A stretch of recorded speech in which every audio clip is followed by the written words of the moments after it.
जय श्री राम दोस्तों, आज हम बात करेंगे द्वारिका नगरी के बारे में। क्यों समुद्र में डूब गई द्वारिका नगरी? इसे तो खुद भगवान ने बसाया था। कुछ साल पहले समुद्र में डूब चुकी द्वारिका नगरी का कुछ हिस्सा और अवशेष मिले थे, जिसके बाद द्वारिका के वैभव और समृद्धि को लेकर चर्चा शुरू हो गई थी।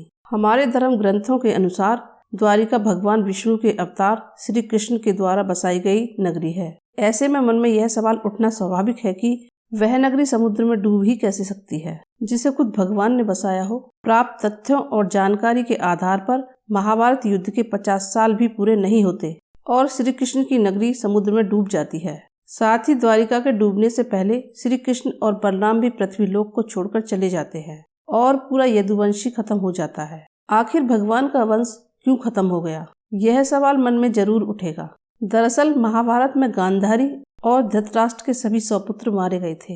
युद्ध समाप्ति के बाद श्री कृष्ण गांधारी से मिलने जाते हैं। उधर अपने जीवित रहते हुए सभी पुत्रों के मर जाने पर गांधारी बहुत दुखी थी। गांधारी ने बहुत दुखी मन से भगवान श्री कृष्ण को श्राप दिया कि जिस तरह मेरे वंश में नाम लेने वाला कोई नहीं बचा, ठीक वैसे ही तुम्हारा वंश भी नहीं चल पाएगा। मैं श्राप देती हूँ कि पूरा यदुवंश खत्म हो जाएगा। गांधारी के क्रोध और दर्द की चित्कार से पूरा महल गूंज रहा था और कृष्ण शांत भाव से गांधारी के समीप खड़े हुए थे। गांधारी द्वारा श्री कृष्ण को श्राप दिए जाने के चौथे दशक में द्वारिका में लगातार अपशगुन होने लगे। तेज आंधियां, प्राकृतिक आपदाएं रोजमर्रा की बातें बन गईं। इसी बीच एक दिन देव ऋषि नारद, महर्षि विश्वामित्र, अन्य कई महर्षियों के साथ द्वारिका आए। इन सिद्ध मुनियों को एक साथ देखकर द्वारिका के कुछ युवकों ने इनसे मजाक करने की सोची।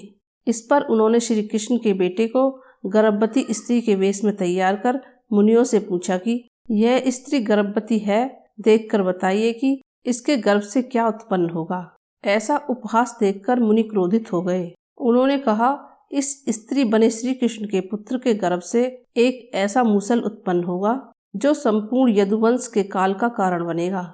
जब श्री कृष्ण को यह बात पता चली तो उन्होंने कहा कि मुनि की वाणी कभी झुटलाई नहीं जा सकती, ऐसा ही होगा।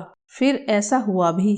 श्री कृष्ण के पुत्र के गर्भ से मूसल ही उत्पन्न हुआ। जब मूसल के बारे में मथुरा के राजा उग्रसेन को पता चला तो उन्होंने इस मूसल को समुद्र में फेंकवा दिया। परंतु ऋषि वाणी खाली कैसे जाती। श्री कृष्ण ने यदुवंशियों को तीर्थ यात्रा पर भेजा और वहाँ पर वो आपस में लड़ने लगे। एक दूसरे पर वार करने के लिए वह जो भी पेड़ पौधा या घास उखाड़ते, ऋषि श्राप से वह मूसल में बदल जाती। ऐसा मूसल जिसके एक बार से प्राण निकल जाएं। जब श्री कृष्ण को यह बात पता चली तो वे वहां पहुंचे। संहार का दृश्य देखकर श्री कृष्ण अपने सारथी दारुक को कहते हैं कि आप हस्तिनापुर जाकर अर्जुन को इस घटना की जानकारी दे दो और द्वारिका ले आओ। दारुक ने ऐसा ही किया। उधर बलराम जी घटना स्थल पर पहुंच जाते हैं। श्री कृष्ण उन्हें वहां रुकने के लिए कहकर द्वारिका चले आते हैं और अपने पिता वासुदेव जी को यदुवंशियों के सर्वनाश की घटना सुनाते हैं। इस पर वासुदेव जी बहुत दुखी होते हैं और फिर कृष्ण जी वापस घटना स्थल पर पहुंच जाते हैं। वह देखते हैं कि बलराम जी समाधि में लीन हैं। तभी अनेक मुखों वाला एक सांप बनकर बलराम जी समुद्र में प्रस्थान कर जाते हैं।